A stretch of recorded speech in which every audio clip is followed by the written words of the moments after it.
Hey, what is up, guys, and welcome to another video. So in this video, I think you already know all them packages you see right there, and it's all going to the 2012 Nissan Maxima. It's the struts. I did one, but that was when I rebuilt the car, which was pretty much going to a junkyard, getting another strut, and then just installing it. Now I got new ones, but I gotta swap the springs, the bushing, all the other stuff over to this one, and then reinstall it.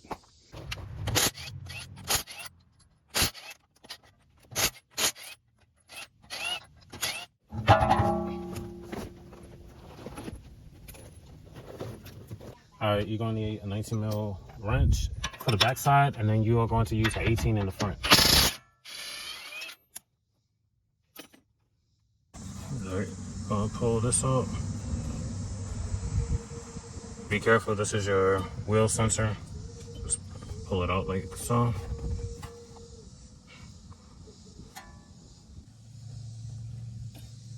All right, that's disconnected. Next, we're gonna take out this 10 mil that's holding the wheel sensor into the hub.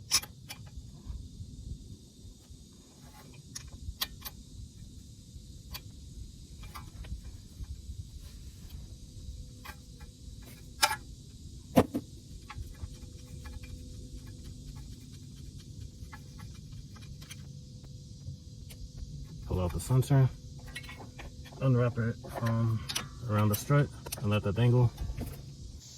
All right, next we gotta remove this little retaining clip.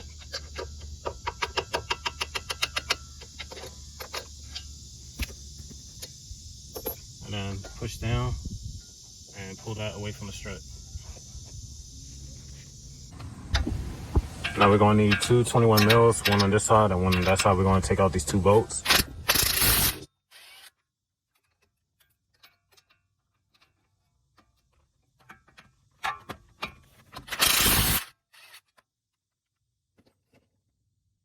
All right, so you're supposed to remove a grommet here. There's some grommet, so after you do that, just slide it back. Put that to the side. And then we are going to remove the 13 mils that's holding the strut. So this part is gonna be a little tricky because you're gonna have to, unless you got two people, if you're doing it by yourself, you're gonna have to have one hand reaching underneath here, holding the strut, and then use the other one to loosen the bolts. I'm doing it by myself, so I'm gonna do it that way.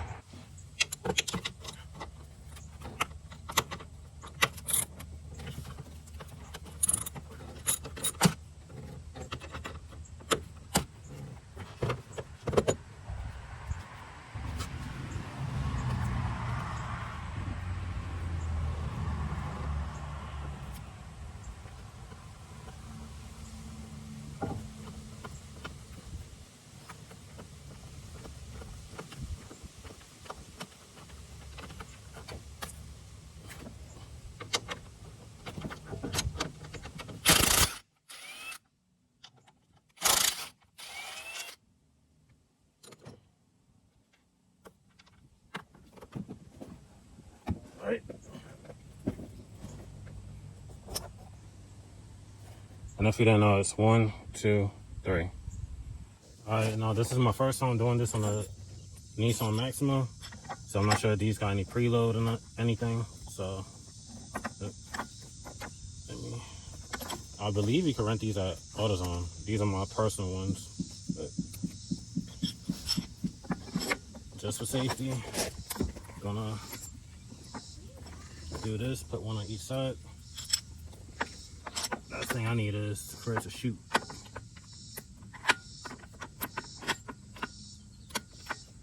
So I got one on each side.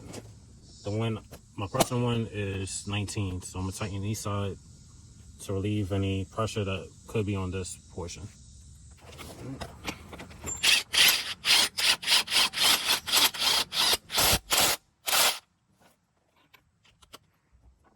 Try to do it even.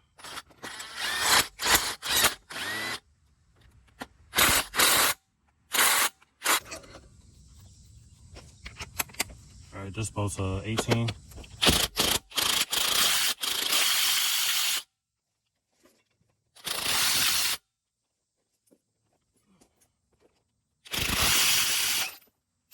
So it was under tension. So good thing I'll put this on. Alright, that's off. This is going to the garbage. Alright, so I got the new one. Part number for this. This is the Nissan Value Vantage strut. So it's pretty much a remanufactured strut from Nissan. This is part of their new program to sell remanufactured parts that you could get directly from the dealership for a quarter to half the cost of a brand new one. So this ran me $110. A brand new one was $223 at my local Nissan dealership. So part number for this Nissan Value Vantage one, remanufactured, is E4C029DA0PNW.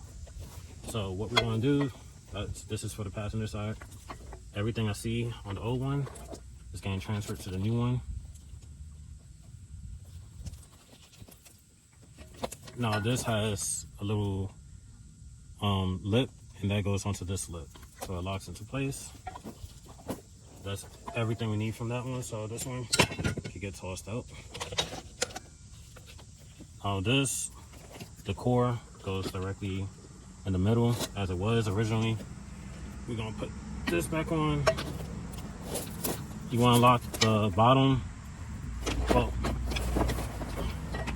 the end of this into the lip that's on the strut assembly. So that's locked into place. Then everything else goes right above. So now I'm gonna have to compress this some more. That way, because it ain't going up no more, I believe. Yeah, so I'm gonna have to compress this some more.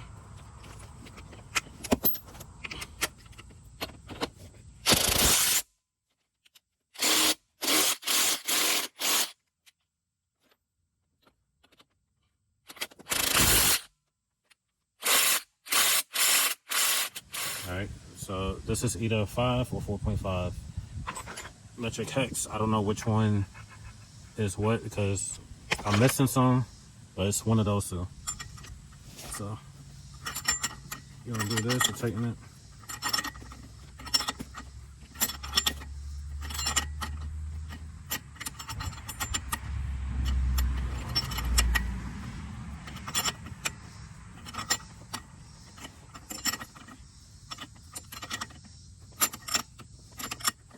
Alright, now it's staying tight.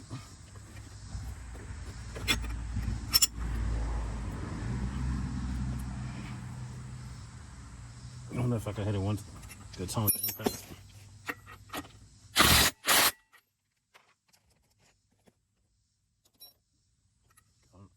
To be honest, I don't know the torque specs on this portion, so I just want to make sure it's good and tight. Yeah, I can't turn it no more. Yeah.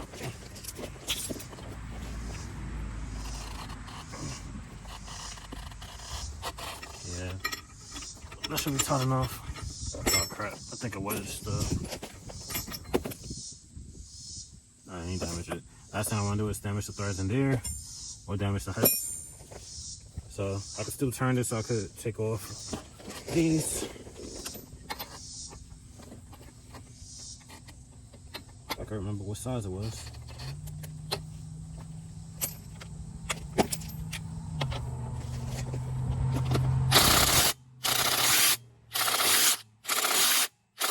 Before we put the strut back in, you see that welded nut with the bolt going through? That's what this little notch is for on the top of the strut. So make sure this is facing the direction of that. That way the strut could go all the way up into pretty much the engine bay. All right, same way you took it out, it's the same way you put it right back in. On everything up.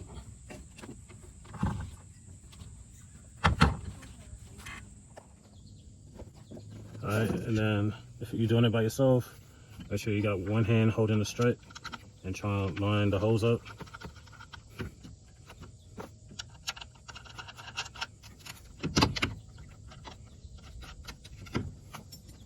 All right.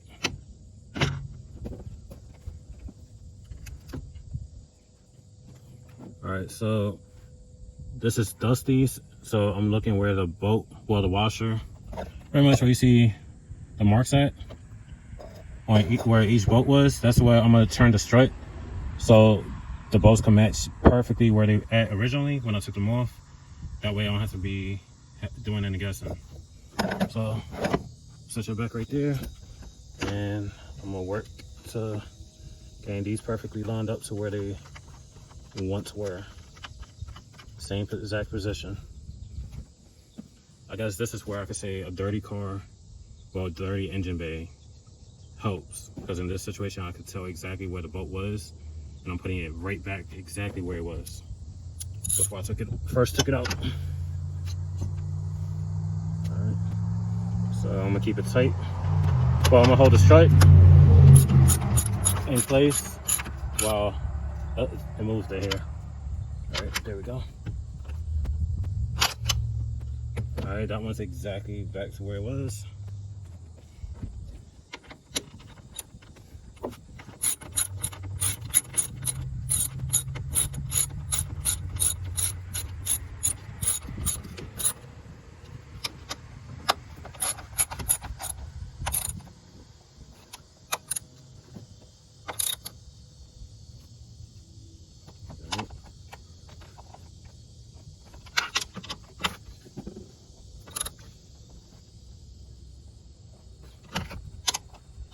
Check it one more time.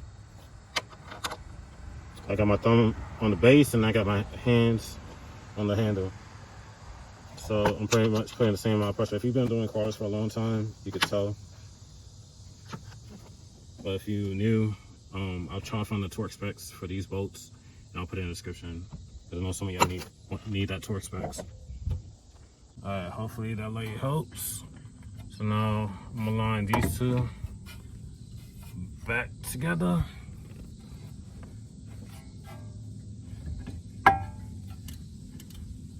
Alright.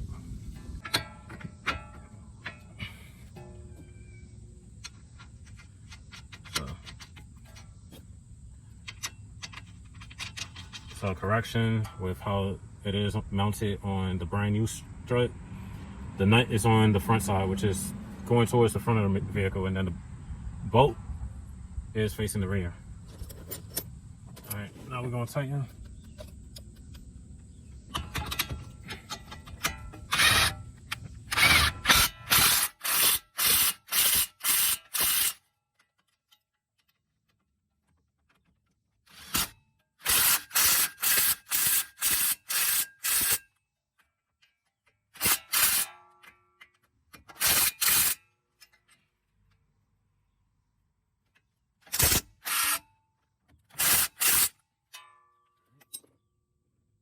For this, we're gonna work this back around how it was originally. Slide it into its little grommets. If you don't remember the orientation, I'll show you that in just 1 minute. All right, so I'm gonna tighten the tunnel. And of course, this started. Oh, guess we'll be getting another one from AutoZone. The ratcheting part section is messed up.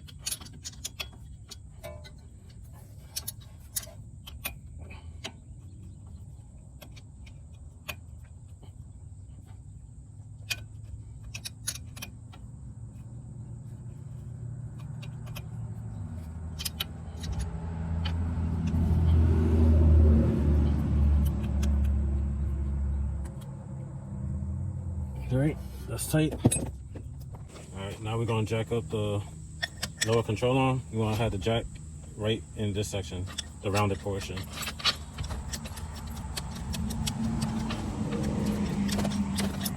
And we're gonna jack it up until the stabilizer bar link lines up properly.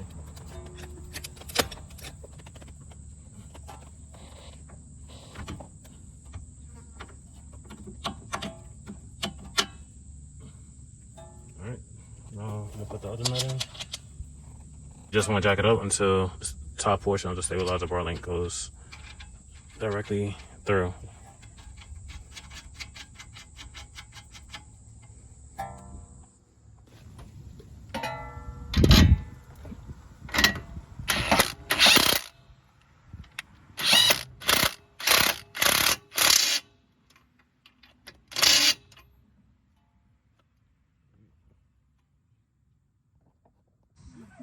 put this back into its bracket and then put this back in. And then get a hammer and slightly tap it back into a lock. Alright, so it's locked in place. And make sure your brake line is uniform. Make sure the lines is going all the way through in the same direction. It's not twisting around or nothing. If you do, take this back off and unravel it. Make sure it's consistent the whole way around. And voila, so new stabilizer bar link, new strut is in, new rotor, new brake pads. So passenger side done, and I'm gonna do the driver's side. Alright, and finally the driver's side is done. So I got everything done. The only thing I didn't do is the tie rod and all the tie rod ends. Those are still in good shape. So whenever those start cracking or whatever, I'll sit there and replace those. So those two I didn't need, but everything else is pretty much done. Plus my phone was running out of memory. So that's it for this video. Like, comment, subscribe. I'll see you on the next one. Peace.